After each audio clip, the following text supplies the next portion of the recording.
बाउलाई ज्वाइँ चाहिएको रहेछ, बन्दुक चलाउने अनि छोरीको लप पर्यो बाख्रा चराउनेसँग। बाउलाई बुहारी चाहिएको रहेछ, प्लेन चलाउने, लप पर्यो जुम्रा हेर्ने। खत्तमै भयो खो बरैनी। म पनि बाख्रा हेर्ने, तिमी पनि जुम्रा हेर्ने होइन। त्यही भएर तिम्रो बाउलाई सम्झाऊ राम्रोसँग। बन्दुक चलाउनेले त गोली हानेर मार्छ, म बरु बाख्रा चराउनेले बरु बाख्रा बेचेर भए पनि पाल्दिउँला के नानु होइन। अहिले आएर तिमी मन पर्न थाल्यो। ओके कुरा फिक्स। ओके कहाँबाट म जस्तो माया गर्ने बुझ्ने लोयल गर्लफ्रेन्ड पाएको छ। भाग्य त लिएरै जन्मेको रहेछस् म जस्तो मान्छे पाएको। कहाँदेखि पाउडु र दिमाग लगा पासा, दिमाग लगा भनेर टिमलाई पाएको। धेरै डिउडाको डला, धेरै पेडी अहिले त बाटो बोली भनिदिएको थियो। म त लोयल केटी पाएको छस्, कुन चाहिँले त धोका दिन्छ भनेको थियो। तर तिमीले धोका दियो भने त बडीको बाटो छैन नि बडी। धेरै न्यूनको डला, फेरि धोका पनि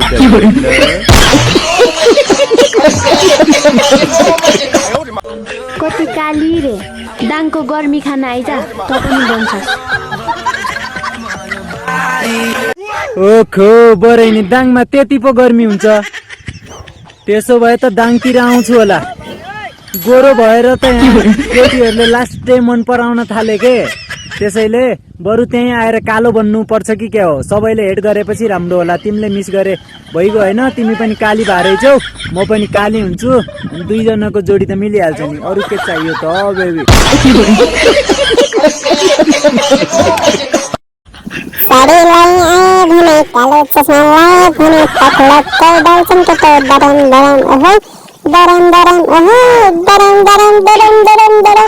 ओखो बरैनी कठै बिचरा साडी लाएर आए भने रे।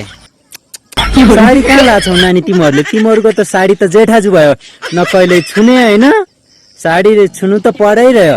साडी लाए आए भने कालो चस्मा लाए भने कठै बिचरा। पहिला साडी लाएर आऊ अनि भिडियो बनाऊ, नत्र तिमीहरू जोइन भयो भिडियो नबनाऊ। कट हुँदैन, नत्र म यो सेल्फी स्टिकले हानि ढालिदिन्छु दुई।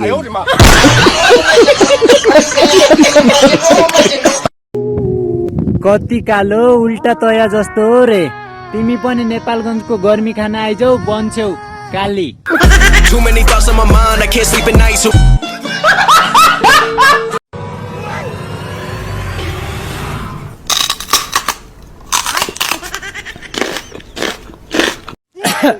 खाना खान नपाएर हो कि मातेर हो, जे पायो त्यही धेरै नखाऊ।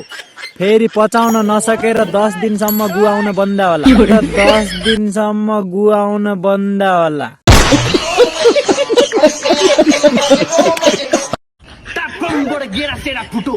भएन हौ के गरेको?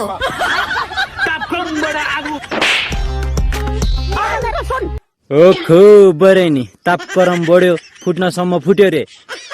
ओ भाइ सरकार हो कि दाई सरकार हो, फुट्या छैन भने भन है, घनसन लिएर फुटाल्न आउँछु नि फेरि। तापक्रमले नफुट्न सक्छ क्या, घनले एकचोटि क्वाट्टै हान्नुपर्छ, फुट्छ फेरि हो कि नै। फुट्या छैन भने भन, 5 केजीको छ घन होइन, लिएर क्वाट्टै पाटिदिन्छु।